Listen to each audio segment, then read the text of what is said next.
Assalamualaikum warahmatullahi wabarakatuh. Perkenalkan, nama saya Anissa Tiara Dewi dengan NIM 11.122140571 dari kelas Hukum Acara Pidana kelas D. Di sini saya akan menjelaskan mengenai prosedur pemeriksaan perkara pidana dengan acara biasa. Acara pemeriksaan biasa itu biasa dikenal dengan nama acara pemeriksaan umum yang dilakukan apabila perkara yang diajukan oleh jaksa penuntut umum telah diterima oleh pengadilan melalui panitera muda bagian pidana dan telah didaftarkan dengan nomor registrasi perkara untuk selanjutnya diteruskan kepada ketua pengadilan untuk selanjutnya menentukan siapa-siapa hakim yang akan bertugas untuk menangani perkara tersebut. Secara harfiah, definisi pemeriksaan biasa atau pemeriksaan umum tidak terdapat di dalam KUHP, akan tetapi terdapat penjelasan mengenai asas-asas apa saja yang ada dalam perkara biasa atau umum serta tahapan apa yang wajib dijalani.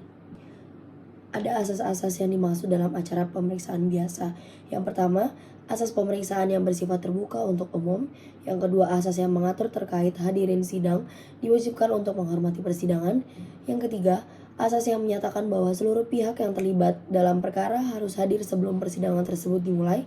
Yang keempat, asas yang mengatur bahwa terdakwa harus hadir dalam persidangan.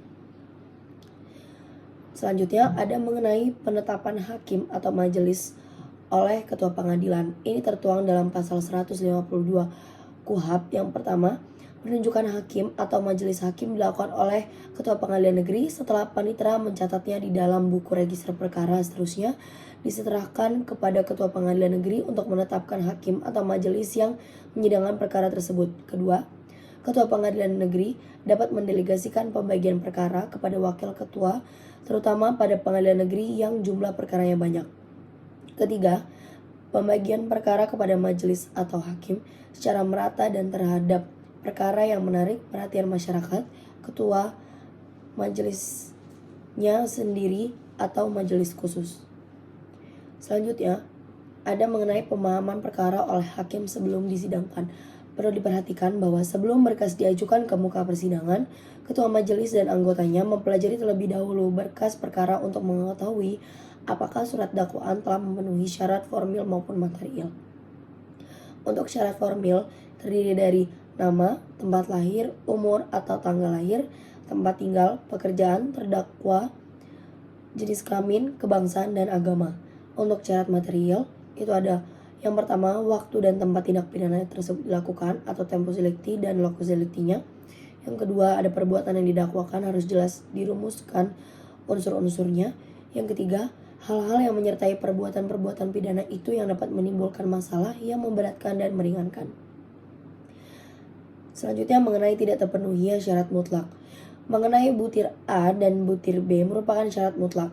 Apabila syarat-syarat tersebut tidak terpenuhi, dapat mengakibatkan batalnya surat dakwaan, tertuang pada pasal 143 ayat 3 KUHP.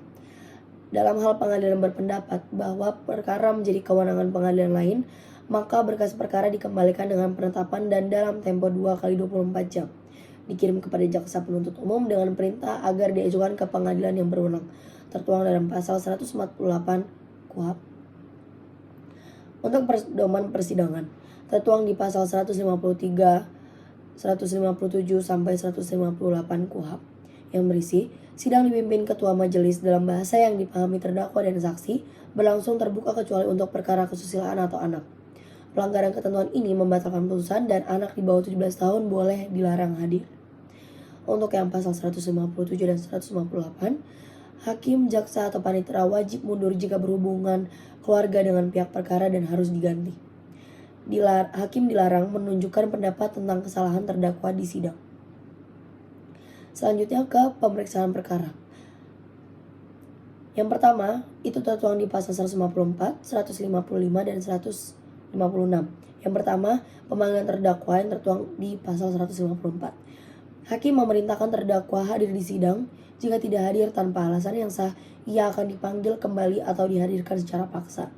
Yang kedua, pembukaan sidang yang tertuang di pasal 155.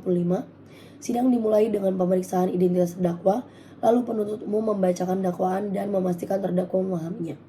Dan yang terakhir, keberatan terdakwa yang tertuang dalam pasal 156, di mana terdakwa dapat mengajukan keberatan atas kewenangan pengadilan atau dakwaan. Hakim menilai keberatan tersebut dan dapat melanjutkan atau menghentikan pemeriksaan perkara. Selanjutnya, mengenai ketidakhadiran terdakwa. Dalam pemeriksaan, terdakwa yang tidak hadir pada sidang karena surat panggilan belum siap, persidangan ditunda pada hari dan tanggal berikutnya. Ketidakhadiran terdakwa pada sidang tanpa alasan yang sah. Sikap yang diambil, yang pertama, sidang ditunda pada hari dan tanggal berikutnya. Yang kedua, memerintahkan penuntut umum untuk memanggil terdakwa. Yang ketiga, jika panggilan kedua terdakwa tidak hadir lagi tanpa alasan yang sah, memerintahkan penuntut umum memanggil terdakwa sekali lagi. Dan yang terakhir, jika terdakwa tidak hadir lagi, maka memerintahkan penuntut umum untuk menghadirkan terdakwa pada sidang berikutnya secara paksa. Masuk ke pemeriksaan. Yang pertama itu ada pemeriksaan yang mencakupi keterangan saksi dan ahli, tertuang di pasal 159 sampai 175, pasal 179 sampai 180 KUHP. Hakim memeriksa kehadiran dan sumpah saksi, yang menolak dapat disandera. Keterangan saksi berhalangan bisa dibacakan dan perbedaan dengan berita acara dikonfirmasi. Hakim, jaksa, dan penasihat hukum boleh bertanya tanpa menjebak.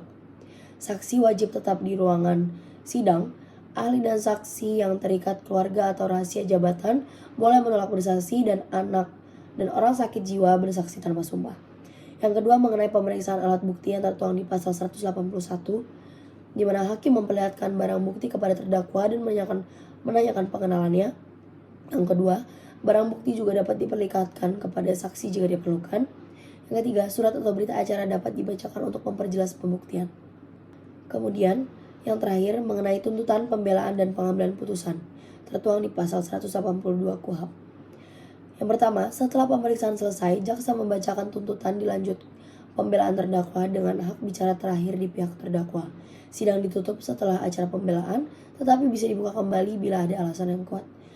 Yang selanjutnya, hakim bermusyawarah tertutup berdasarkan dakwaan dan hasil sidang. Kemudian, putusan diambil secara mufakat jika tidak tercapai dengan suara terbanyak, dan jika masih buntu, dipilih pendapat yang paling menguntungkan terdakwa.